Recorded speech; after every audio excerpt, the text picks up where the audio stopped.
Hey Rebel Rouser, I'm Alan Voivod and this is Star Wars 7x7, your daily dose of Star Wars joy.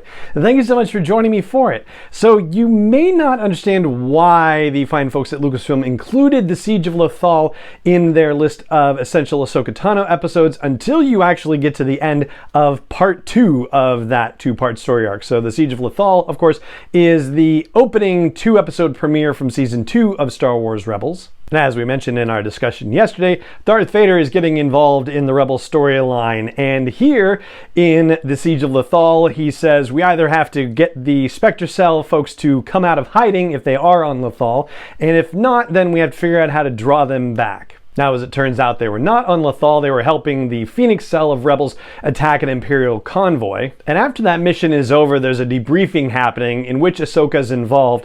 And Hera is lamenting the fact that the recent attack didn't net them the shield generators they were hoping to get for the Alliance. And Ahsoka says, well, maybe on your next attack, Hera. And that's all that Ahsoka has to do with the Siege of Lothal Part 1. It's enough to remind you that, oh, hey, Ahsoka's going to be part of this, so you might be seeing her more often.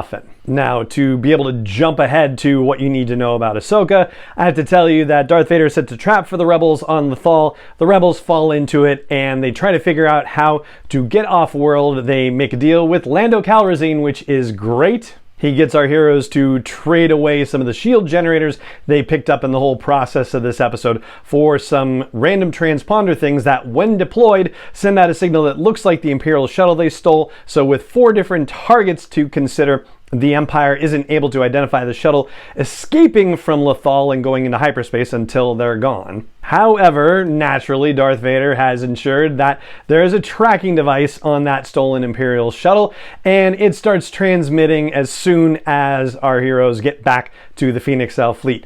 Then Darth Vader shows up by his lonesome in his TIE Advanced X1, and they send out 8 or 10 A-Wings after him, and he basically obliterates most, if not all of them. At the same time, also attacking the main Corellian Corvette and rendering it inoperable. Now, here's where Ahsoka comes into play. So, as they see this one TIE fighter wiping out so many people, the Ghost crew decides that they're going to get involved, and so everybody heads over to the Ghost, and Ahsoka says, mind if I tag along? So she's in the co-pilot seat while our heroes are manning the guns and flying the Ghost. And as they're flying, Kanan and Ezra start to feel something familiar to the sensation that they felt when they encountered Darth Vader on Lothal.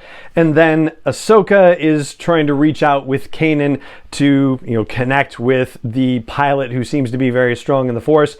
And Ahsoka realizes who it is, gives a shout, and then faints dead away, just passes out cold. And for his part, Vader just kind of cocks his head and says, the apprentice lives. That's his big realization. So then when the Star Destroyers show up to reinforce him, he tells everybody he wants the rebels taken alive, which of course he does, but of course he's probably also particularly thinking about Ahsoka in this case. But naturally, our heroes are able to escape.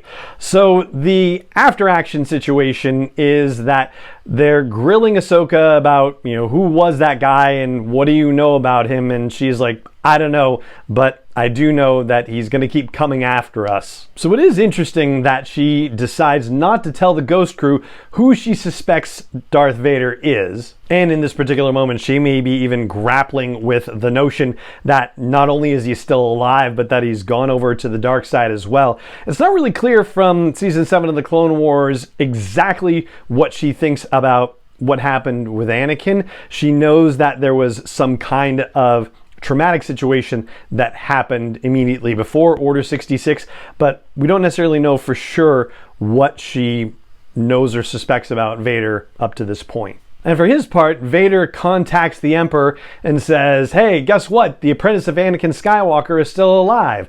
And the Emperor is like, hey, this is a great opportunity. She can help us track down other missing Jedi, to which Vader responds, oh yeah, maybe even Kenobi.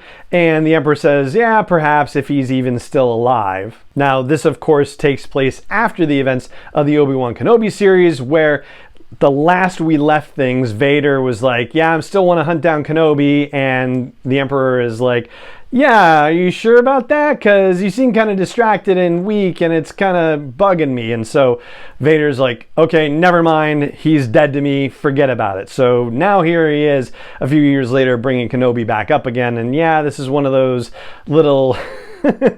little sketchy kind of continuity situations, but that's okay, you know, it's not a big deal. The bottom line, though, is that Vader and the Emperor now know that Ahsoka Tano is alive and that she is working with the rebels in the fight against the Empire, and so the Emperor says, send another Inquisitor after them. And that's where we leave things, and we don't actually encounter Ahsoka again for another 16 episodes, so we'll talk about that on our next episode of the podcast. But for now, that wraps up what you need to know about Ahsoka from the Siege of Lothal, the season premiere of Star Wars Rebels Season 2, as part of the whole list of essential Ahsoka Tano episodes that we're checking out as we get prepared for the Ahsoka series coming next month on Disney+. And so that's going to do it for this episode of the podcast. It just remains for me to say thank you so much for joining me for it, as always. And may the Force be with you, wherever in the world you may be. 7x7 is not endorsed or sponsored yet by Lucasfilm Limited, Disney, or 20th Century Fox, and is intended for entertainment and information purposes only. Star Wars, the Star Wars logo, all names and pictures of Star Wars characters, vehicles, and any other Star Wars related items are registered trademarks and/or copyrights of Lucasfilm Limited, or their respective trademark and copyright holders. May the Force be with them. All original content is copyrighted by Star Wars 7x7. We hope you love it.